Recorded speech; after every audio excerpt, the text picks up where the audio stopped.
नमस्कार, times of Swaraj में आप सबों का स्वागत है और मैं हूं संतोष सिंह। और आज हम टाइम्स ऑफ स्वराज में चर्चा करने जा रहे हैं कि तेजस्वी यादव और तेजस्वी यादव के मंत्रिमंडल में शामिल कई मंत्रियों पर कार्रवाई की तलवार लटकने वाली है।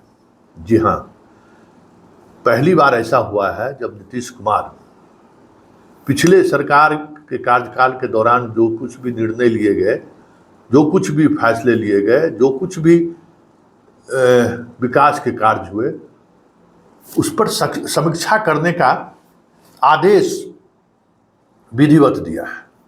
और उस आदेश का असर पीएचडी डिपार्टमेंट में आपको देखने को मिल गया होगा।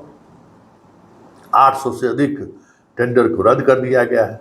अब पथ निर्माण विभाग पर नज़र है, वहाँ भी बड़े स्तर पर समीक्षा हो रही है। हेल्थ डिपार्टमेंट में भी समीक्षा हो रही है।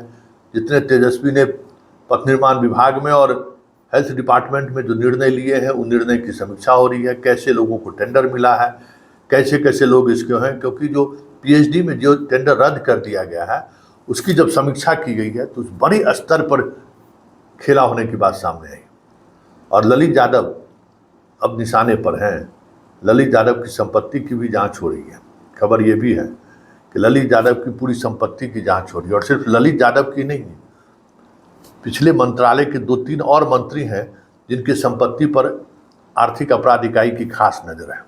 मतलब अंदर टेबल बहुत सारी चीज़ें चल रही हैं, जो चीज़ें बिहार की राजनीति में इससे पहले कभी देखने को नहीं मिलता था, वो चीज़ें देखने को मिल रही है। जैसे स्वास्थ्य विभाग में कई ऐसे टेंडर दिए गए हैं। पथ निर्माण विभाग में कुछ खास लोगों को विशेष तौर पर टेंडर की प्रक्रियाओं को शिथिल करते हुए टेंडर दिया गया है। उस मामले में भी जांच की कार्रवाई आगे हो गई और कभी भी किसी भी समय आर्थिक अपराध इकाई में इस मुद्दे को लेकर मुकदमा दर्ज हो सकता है, क्योंकि नीतीश ने इसको लेकर सहमति दे दी है। अब देखना ये होगा, वो भी दिलचस्प होगा, क्योंकि विभागीय अधिकारी जो प्रधान सचिव स्तर के अधिकारी हैं, कई अधिकारी इस वजह से परेशानी में पड़ सकते हैं। क्योंकि भाई अधिकारी तो नीतीश कुमार ने पोस्ट किया था और जो कुछ भी हो रहा था इसकी जानकारी मुख्यमंत्री आवास को दी जा रही थी। ये अलग बात है कि उस दौर में मुख्यमंत्री जिस मानसिक स्थिति से गुजर रहे हैं, बहुत सारी चीज़ें हो सकती है कि उन्होंने उन तक पहुँची भी नहीं होगी। जिन तक पहुँची वो चीज़ों के माहौल को, राजनीतिक माहौल को देखते हुए उसको नज़रअंदाज कर दिया हो। लेकिन जब कार्रवाई होगी तो प्रधान सचिव तो जद में आएंगे ही। कार्रवाई होगी तो सिर्फ मंत्री कहाँ से फंसेंगे तो विभाग के पदाधिकारी भी। तो ये एक समस्या है।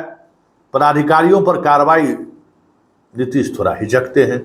नीतीश उस मामले में थोड़ा पदाधिकारियों के साथ खड़े दिखते हैं। तो ये एक बड़ी समस्या है। लेकिन पीएचडी में जिस तरीके से टेंडर रद्द हुआ है और जिस स्तर पर जांच हो रही है, स्वास्थ्य विभाग में जिस स्तर पर जांच शुरू हो चुका है, नगर विकास विभाग में जिस तरीके से जांच अंतिम चरण में है, हमें लगता है कि बहुत जल्द ही बिहार की राजनीति में भी वो चीज़ें देखने को मिलेगी जो अभी आप आंध्र प्रदेश में देख रहे हैं, जो आपको बंगाल में दिखाई दे रहा है, जो आपको केरल में दिखाई दे रहा है।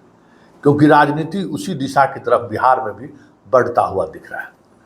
नीतीश कुमार समावेशी राजनीति करते रहे, सबको साथ, सबका विकास वाली बात करते रहे, लेकिन अब ये चीज़ें बदलती हुई दिख रही हैं।